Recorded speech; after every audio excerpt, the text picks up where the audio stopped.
They laughed when she walked into the boardroom, rubber gloves still on, blue jumpsuit zipped to the collar, a yellow cleaning cloth hanging from her pocket.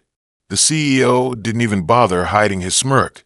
"Excuse me," he said, waving her away without looking. "Maintenance isn't needed here. We're having a real meeting." The other executives chuckled, eyes still glued to their spreadsheets. She stood there silently. No anger, no panic, just a stillness that made one of the younger interns shift uncomfortably in his seat. Then she took off her gloves slowly, placed them neatly on the table, and said 8 words that would change everything. "I'm not the janitor. I'm your boss." Silence. The smirking CO finally looked up. "Excuse me," he said, eyebrows raised. The woman stepped forward, her voice calm and deliberate. "My name is Marlene Ellis. I'm the majority shareholder of this company, and I just fired you." Gasps broke around the room like gunshots. Laptops snapped shut. Pens dropped. A few people started whispering, but no one dared speak directly. The CEO, Robert Layton, a man known for yelling at interns and bragging about cutting costs by outsourcing jobs, stood up, red in the face. "You're joking," he said. "This is ridiculous. You're the janitor. I've seen you mop this very floor." Marlene didn't blink. "Yes, you have," she replied, "for the last 15 years. He took a step forward, trying to regain control. "If this is some kind of diversity stunt, it's gone too far."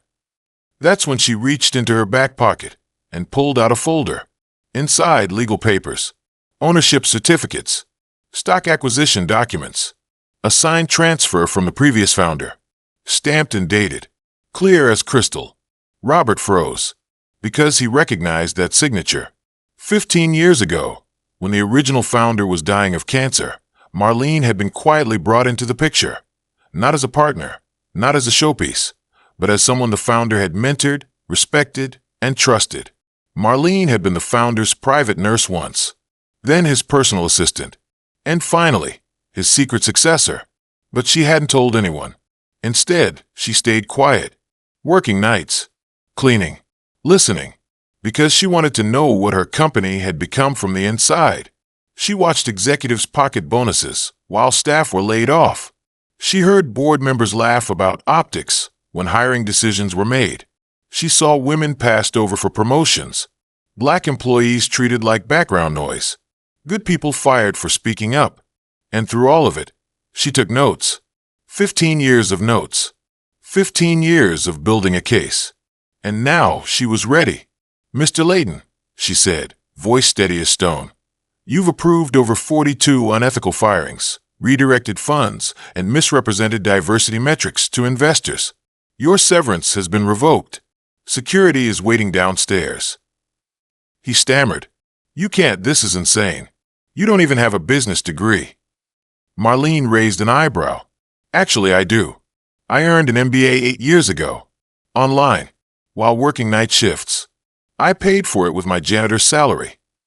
No one said a word. The intern in the corner looked like he might cry. Robert tried one more time. "This company needs leadership. Real leadership." Marlene smiled. "I agree. That's why I'm here." She turned toward the rest of the room. "You all had 15 years to know who I was. None of you ever asked my name." They didn't know where to look. Some stared at their shoes, others at the wall behind her. One of the younger executives whispered, "Damn." Outside, the sound of heels clicking grew louder. 2 security guards entered the room. "Mr. Layton," one said, "we've been instructed to escort you out." He stared at them, then at Marlene, and for the first time in his life, Robert Layton had nothing to say. He gathered his things in silence and walked out. The door clicked behind him. Marlene turned back to the table. "I've read every report, every meeting note, every performance review," she said, "and I know which of you actually care about this company. I also know who's been coasting." No one breathed. "I'm not here to play the villain," she continued, "but I won't protect anyone hiding behind titles either." A hand raised. One of the younger staff members. "Tim." He looked terrified. "Can I ask a question?" he said. "Of course," Marlene replied. "Why didn't you ever say anything? All these years. Marlene looked at him with eyes that had seen too much. Because power reveals who people really are. I wanted to see how you'd all treat someone you thought was beneath you. Tim nodded slowly. Marlene walked around the table and took the CEO's chair. Not dramatically, not arrogantly. Just like someone finally taking their rightful place. Her first order of business? A pay audit. Her second? Canceling the $1 million office renovation Robert had approved while laying off junior staff. Instead, she funneled that money into employee wellness, maternity benefits, and entry-level education stipends. Word spread fast. By the end of the day, every floor in the building had heard some version of the story. Did you hear? The Janitor OWNS the company. She fired the CEO. She knew the whole time. People who had never noticed her before started nodding when she passed. Some whispered apologies. Some just watched her in awe. Marlene didn't seek their praise. She just got back to work. The next week, she held a town hall.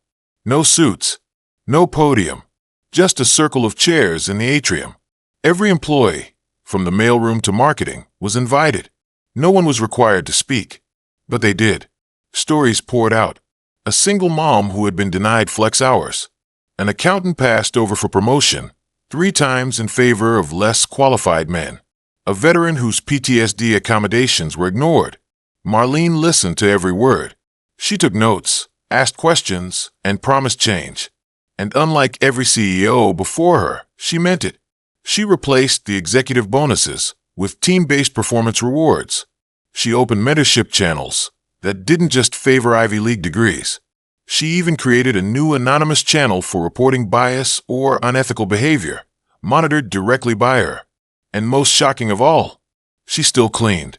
Once a week, on Friday nights, she grabbed her gloves and helped the night crew tidy the lobby and offices. Not for publicity, but because she remembered what it felt like to be invisible. One night, a young cleaner named Jaya asked her why she still bothered. Marlene smiled. Because this is where I learned everything.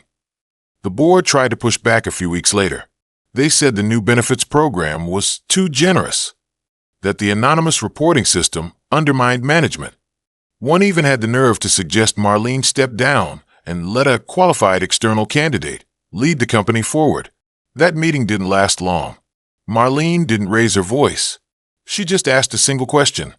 How many of you knew what it cost to raise a family on the wages this company paid its lowest workers? Silence. How many of you asked why turnover was so high? More silence. How many of you even knew my name before I walked into this room? No one dared speak. Marlene looked around the table and smiled. Not out of smugness, but out of certainty. This company was built on the backs of people you never see. It will now rise with them, or not at all. From that day forward, change wasn't just happening, it was permanent. Months passed. Turnover dropped. Applications skyrocketed. Articles began appearing in business magazines. The Janitor CEO who redefined leadership. The woman who cleaned her way to the top. Then cleaned house.